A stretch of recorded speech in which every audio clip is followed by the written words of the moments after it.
Hi welcome to എയ്സഡ് B academy. എയ്സഡ് ബി അക്കാഡമിയുടെ പുതിയൊരു വീഡിയോയിലേക്ക് എല്ലാവർക്കും സ്വാഗതം. എൻ്റെ പേര് അനുരാജ്. അപ്പോൾ നമ്മൾ ഇന്ന് എത്തിയിരിക്കുന്നത് എന്താണ്, ഒരു പി എസ് സിയുടെ പുതിയ അപ്ഡേറ്റ് നിങ്ങളിലേക്ക് എത്തിക്കാൻ വേണ്ടിയിട്ടാണ്. എന്താണ്, പി എസ് സിയുടെ ഒരു പുതിയ നോട്ടിഫിക്കേഷൻ വന്നിട്ടുണ്ട്. ഫോറസ്റ്റ് ആൻഡ് വൈൽഡ് ലൈഫ് എന്ന് പറയുന്ന ഒരു പോസ്റ്റിലേക്ക് നിങ്ങൾക്ക് അപ്ലൈ ചെയ്യാനായിട്ട് പറ്റും. നിങ്ങളുടെ കയ്യിൽ 7ാം ക്ലാസ് പാസ്സായിട്ടുണ്ടോ, നിങ്ങൾ ഗ്രാജുവേഷൻ ഇല്ലാത്തൊരു വ്യക്തിയാണോ, നിങ്ങളൊരു പുരുഷനാണോ, അതേപോലെ 163 സെൻറ്റിമീറ്റർ കൂടുതൽ ഹൈറ്റ് നിങ്ങൾക്കുണ്ടോ എങ്കിൽ ഈ ജോലി നിങ്ങൾക്കുള്ളതാണ്. ഓക്കെ, ഞാൻ ഇതെല്ലാം പറഞ്ഞ് എന്താണ്, നമുക്ക് ഈ പോസ്റ്റിനെ കുറിച്ചുള്ള ബാക്കി കാര്യങ്ങളിലേക്ക് പോയി. ഈ പറഞ്ഞ കാര്യങ്ങളെല്ലാം നിങ്ങൾക്ക് ഓക്കെ ആണെങ്കിൽ എന്താണ്, ഈ പോസ്റ്റ് നിങ്ങൾക്ക് ഉറപ്പായിട്ടും കിട്ടിയിരിക്കും. എന്താണ്, ഇതിൻ്റെ എന്ന് വന്നിട്ടുണ്ട്, 30-ാം തീയതി നമ്മുടെ എക്സാം വിളിച്ച് തുടങ്ങിയിട്ടുണ്ട്. അതേപോലെ 2-9-ാം തീയതി വരെ നമുക്ക് എന്ത് ചെയ്യാം, ഇത് അപ്ലൈ ചെയ്യാനായിട്ട് പറ്റും. എവിടെ, നിങ്ങളുടെ പി എസ് സി പോർട്ടലിനകത്ത്, പി എസ് സി പ്രൊഫൈലിനകത്ത് ഡിസ്ട്രിക്ട് വൈസ് ജനറലിനകത്ത് കിടപ്പുണ്ട് ഈ പോസ്റ്റ്.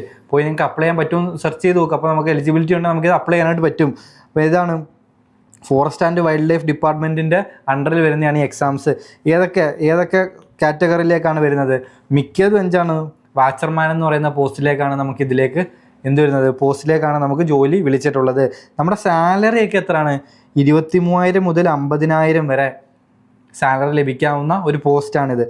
എവിടേക്കാണ്, ഇതൊരു ഡിസ്ട്രിക്ട് വൈസ് എക്സാമാണ്. നമ്മുടെ VFA ഒക്കെ പോലെ തന്നെ ഒരു ഡിസ്ട്രിക്ട് വൈസ് എക്സാമാണിത്. ഏതൊക്കെയാണ് ഇതിന്, പത്തനംതിട്ട, ഇടുക്കി, എറണാകുളം, തൃശ്ശൂർ, പാലക്കാട്, കണ്ണൂർ, ഇത്രയും ജില്ലകളിലേക്കാണ് എന്ത് വിളിച്ചിട്ടുള്ളത്, ഇപ്പോൾ ഈ എക്സാമിന് നോട്ടിഫിക്കേഷൻ വിളിച്ചിട്ടുള്ളത്. ആൻറ്റിസിപ്പേറ്റഡ് വേക്കൻസിയാണ്, വേക്കൻസി ഒന്നും അവർ പുറത്തു വിട്ടിട്ടില്ല. നോട്ട് ചെയ്യേണ്ട ഒരു പോയിന്റ് എന്താണെന്ന് വെച്ചാൽ, സ്ത്രീകൾക്കും ഡിഫറൻ്റ്ലി ഏബിൾഡ് ആയിട്ടുള്ളവർക്കും അപ്ലൈ ചെയ്യാൻ സാധിക്കില്ല എന്നതിനകത്ത് വ്യക്തമായിട്ട് പറയുന്നുണ്ട് കേട്ടോ. അപ്പോൾ സ്ത്രീകളുടെ കാര്യം ഇവിടെ നിൽക്കട്ടെ. അപ്പോൾ ഞാൻ പറയാൻ വന്നത് പുരുഷന്മാരായിട്ടുള്ള നിങ്ങളോടാണ്. നിങ്ങൾക്കിതെന്താണ്, ഒരു ഗോൾഡൻ ഓപ്പർച്യൂണിറ്റിയാണ്. ഒന്ന് എന്താണ്, ഡിഗ്രി എക്സാമിനുള്ളവരില്ല. ഇന്നത്തെ കാലത്ത് ഡിഗ്രി ഉള്ളവരെന്താണ്, മിക്കവർക്കും ഡിഗ്രി ഉണ്ട്. അപ്പോൾ ഡിഗ്രി ഇല്ലാത്ത നിങ്ങൾക്ക് എന്താണ്, ഈ ജോലി മേടിക്കാനായിട്ടൊരു ചാൻസ് ഉണ്ട്. കൂടാതെ സ്ത്രീകളുമില്ല. ഞാനൊരു റേസിസ്റ്റോ സെക്സിസ്റ്റോ ഒന്നും ആവുമല്ല. ഓക്കെ, ഞാൻ പറഞ്ഞു വന്നത് നമ്മളുടെ കോമ്പറ്റീഷൻ ഇന്ന് ഇവരൊക്കെ കൊണ്ടാണ് നമ്മുടെ കോമ്പറ്റീഷൻ വലുതായിട്ട് നിൽക്കുന്നത്. അപ്പോൾ ഇതൊന്നും ഈ സെറ്റിനകത്ത് പെടാത്ത, അല്ലെങ്കിൽ ഈ സർക്കിളിനകത്ത് പെടാതെ നിൽക്കുന്ന ആൾക്കാരാണെങ്കിൽ നിങ്ങൾക്ക് എന്താണ്, ഇതൊരു ഗോൾഡൻ ഓപ്പർച്യൂണിറ്റിയാണ്. നിങ്ങൾ തിരിച്ചറിഞ്ഞ് ഇന്നേ പഠിക്കാനായിട്ട് ശ്രമിക്കുക. ഓക്കെ, അതേപോലെ നമ്മൾ പറഞ്ഞു ഇതിന് ട്രാൻസ്ഫറൊക്കെ എന്താണ്, 10 കൊല്ലം കഴിഞ്ഞേ നടക്കുകയുള്ളൂ. 10 കൊല്ലത്തിനിടയ്ക്ക് മ്യൂച്വൽ ട്രാൻസ്ഫറും കാര്യങ്ങളൊന്നും നടക്കില്ല. നമ്മൾ കയറുന്നതിന് മുമ്പ് ആ കാര്യങ്ങളെല്ലാം അറിഞ്ഞിരിക്കണം. പോസ്റ്റിംഗ് ചെയ്തെടുത്ത് തന്നെ നമ്മുടെ പ്രൊമോഷനും നടക്കുകയുള്ളൂ. അതേപോലെ മെത്തേഡ് എന്താണ്, നമ്മുടെ സാധാ PSC നടത്തുന്ന പോലത്തെ ഡയറക്റ്റ് മെത്തേഡാണ്. നമ്മൾ പ്രൊഫൈൽ എഴുതുന്നു, ബാക്കി കാര്യങ്ങളൊക്കെ ചെയ്യുന്നു, അങ്ങനത്തെ പരിപാടിയാണ്. അതേപോലെ എന്താണ്, ഏജ് ലിമിറ്റ് എന്താണ്, 18 to 40 ജനറലുകാർക്ക്. അപ്പോൾ OBCക്ക് എന്താണ്, ഒരു +3 കൂടെ കിട്ടും. SC/STക്ക് എന്താണ്, ഒരു +5 കൂടെ കിട്ടും. നോർമൽ PSCക്ക് ഉള്ള പോലെ തന്നെ. ഓക്കെ, ആ കാര്യങ്ങൾ നമ്മൾ മനസ്സിലാക്കേണ്ടതാണ്. ക്വാളിഫിക്കേഷൻ, ഇതാണ് ഇമ്പോർട്ടൻറ്റ്. നമ്മൾ നേരത്തെ പറഞ്ഞത് എന്താണ്, 7ാം ക്ലാസ് പാസ്സായിരിക്കണം. അപ്പോൾ അതിനർത്ഥം എന്തോ, 10ാം ക്ലാസ് പാസ്സായേക്കും ഇതയക്കാം, +2 പാസ്സായേക്കും ഇതയക്കാം. പക്ഷേ ഡിഗ്രി ഉണ്ടാവാൻ പാടില്ല എന്നേ ഉള്ളൂ കേട്ടോ, ഡിഗ്രി ഉണ്ടാവാൻ പാടില്ല. അതേപോലെ എന്താണ്, നിങ്ങളൊരു പോളിയൊക്കെ ആണെങ്കിൽ എന്താ, പോളി ഒരു ഡിഗ്രി ആയിട്ട് നമ്മൾ കൂട്ടുന്നില്ല. എഞ്ചിനീയറിംഗ് തൊട്ടാണ് ബിരുദമായിട്ട് കൂട്ടുന്നത്. പോളിക്കൊക്കെ ഇത് +2 ആയിട്ടാണ് നമ്മൾ പോളിയെ കൂട്ടുന്നത്. അപ്പോൾ അതൊക്കെ ഉള്ളവർക്ക് ഇത് അയക്കാനായിട്ട് സാധിക്കുന്നതാണ് കേട്ടോ. അതേപോലെ നമുക്ക് എന്തിലേക്ക് പോവാം, വേറൊരു കാര്യം ഇതിനകത്ത് ശ്രദ്ധിക്കേണ്ടത്, ഇതിനൊരു ഫിസിക്കൽ ഫിറ്റ്നസ് വേണം.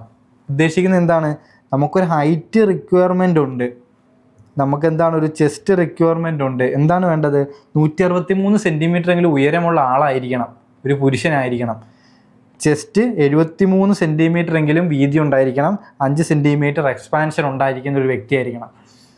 അപ്പോൾ നമ്മളുടെ എന്താണ്, ഇതിനകത്ത് ഈ കാറ്റഗറിയിൽ വരുന്ന ആൾക്കാർ വളരെ കുറവായിരിക്കും. എന്നുവെച്ചാൽ നമ്മൾ PSC പഠിക്കുന്ന ആൾക്കാരെയൊക്കെ വെച്ച് നോക്കുവാണെങ്കിൽ ഈ കാറ്റഗറിയിൽ വരുന്ന ആൾക്കാർ കുറവായിരിക്കും. അപ്പോൾ ഈ കാറ്റഗറിയിലുള്ള ആൾക്കാരെ സംബന്ധിച്ചിടത്തോളം ഇതൊരു ഗോൾഡൻ ഓപ്പർച്യൂണിറ്റിയാണ്. ഈ ഒരു എക്സാം കിട്ടാണ്ടിരിക്കാൻ വേണ്ടി ശ്രമിക്കരുത്. ഉറപ്പായിട്ടും നമ്മൾ ആദ്യത്തെ 5 ആദ്യത്തെ 1 റാങ്ക്, ഫസ്റ്റ് റാങ്ക് നമുക്കാണെന്നുള്ള രീതി നമ്മൾ പഠിക്കണം. അപ്പോൾ നമ്മളെന്താണ്, എയ്സഡ് ബി അക്കാഡമി നിങ്ങൾക്ക് വേണ്ടിയിട്ട് എന്ത് ചെയ്യുന്നുണ്ട്, നമ്മൾ ക്ലാസ് പ്രൊവൈഡ് ചെയ്യുന്നുണ്ട്. 7ാം ക്ലാസ് ആയതുകൊണ്ടും നമ്മൾ എന്ത് ചെയ്യുന്നുണ്ട്, ഇപ്പോഴേ നമുക്ക് പഠിച്ചു തുടങ്ങാം ഇല്ലേ. ഇന്നേ നമുക്ക് എന്ത് ചെയ്യാം, ഈ വീഡിയോ നിങ്ങൾ കാണുമ്പോഴേ, ഈ കേൾക്കുമ്പോഴേ നിങ്ങൾ എന്ത് ചെയ്യുക, നമ്മുടെ ടീമുമായിട്ടൊന്ന് കോൺടാക്റ്റ് ചെയ്യുക. നമ്മുടെ ടീം നിങ്ങൾക്ക് വേണ്ടിയിട്ടുള്ള എല്ലാ അഡ്വൈസും തരും. നമ്മൾ എന്ത് ചെയ്തിട്ടുണ്ട്, നിങ്ങൾക്ക് വേണ്ടിയിട്ട് ഈ കോഴ്സ് പ്രൊവൈഡ് ചെയ്തിട്ടുണ്ട്. ഇനി ഇത് അയക്കാൻ പറ്റാത്തുള്ള ആൾക്കാർ, എനിക്കിതിനകത്ത് എലിജിബിലിറ്റി ഇല്ല, അപ്പോൾ നിങ്ങൾ പേടിക്കേണ്ട. നിങ്ങളുടെ മുമ്പ് നമ്മൾ പറഞ്ഞ പോലെ എന്താണ്, BFA മിക്കവരും കൊടുത്തിട്ടുണ്ടായിരിക്കും. കൊടുത്തിട്ടില്ലെങ്കിലും കുഴപ്പമില്ല. VFA ഉള്ളവർക്ക് എന്താണ്, VFA ലക്ഷ്യം വെച്ച് തന്നെ പഠിക്കുക. നിങ്ങൾ അത് വെച്ച് തന്നെ പഠിക്കുക. അപ്പം നമുക്ക് എന്താ പഠിക്കാനൊരു ഇൻട്രസ്റ്റ് കൂടും. നമ്മുടെ അടുത്താണ് എക്സാമെങ്കിൽ. അങ്ങനെയാണെങ്കിൽ നമ്മൾ എന്ത് ചെയ്യും, VFA കിട്ടിയില്ല എന്നിരിക്കട്ടെ, കിട്ടാൻ വേണ്ടി പഠിക്കുക. ഇൻ കേസ് ബിഗിനേഴ്സിനോടാണ് ഞാൻ പറയുന്നത്, നിങ്ങൾക്ക് കിട്ടിയില്ല എന്നിരിക്കട്ടെ, കിട്ടിയില്ല എന്നുണ്ടെങ്കിൽ നിങ്ങൾക്ക് അടുത്ത എക്സാം വരുന്നുണ്ട്. എന്ത്, VFA കഴിഞ്ഞ് കഴിഞ്ഞാൽ അടുത്ത LD വിളിക്കും. LD കിട്ടിയില്ലെങ്കിൽ LGS ഉണ്ടായിരിക്കാം. LGS കഴിഞ്ഞ് കഴിഞ്ഞാൽ അടുത്ത കൊല്ലം വീണ്ടും ഫോഴ്സസ് എല്ലാം വീണ്ടും വിളിക്കും. നിങ്ങൾക്ക് എന്താണ്, നിങ്ങളുടെ മുമ്പിൽ ഒരു ലോങ് ടേം പ്ലാൻ ഉണ്ടെങ്കിൽ നിങ്ങളുടെ മുമ്പിൽ റീച്ച് ചെയ്യാൻ ഒരുപാട് പോയിന്റുകളുണ്ട്. നിങ്ങൾ ആത്മാർത്ഥമായിട്ട് പഠിക്കുക. പഠിച്ച സാധനങ്ങൾ റിപ്പീറ്റ് ചെയ്യപ്പെടുക. പഠിക്കാനൊരു സിസ്റ്റം കീപ്പ് ചെയ്യുക. എന്നും പഠിക്കാനിരിക്കുക. പഠിക്കുന്നതിനൊരു ഇഷ്ടം ഉണ്ടാക്കിയെടുക്കുക. ഓക്കെ, സിസ്റ്റം ഉണ്ടാക്കിയെടുക്കുക. നമ്മുടെ സിലബസ് നമ്മൾ പഠിച്ച് തീർക്കാനായിട്ട് ശ്രമിക്കുക.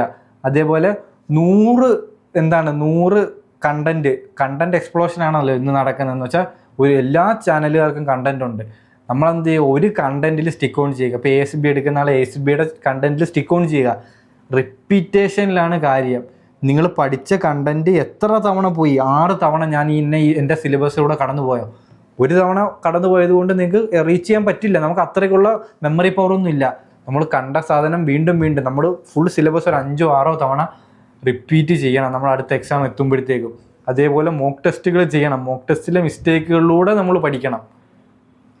മനസ്സിലായി? അത് അനലൈസ് ചെയ്തതിന് ശേഷം ഇത്തരം ടെക്നിക്കുകൾ ഉപയോഗിക്കണം.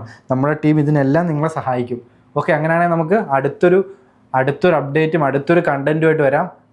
അടുത്തൊരു കണ്ടൻറ്റുമായിട്ട് വരുന്നത് വരെ കാണാം. ബൈ.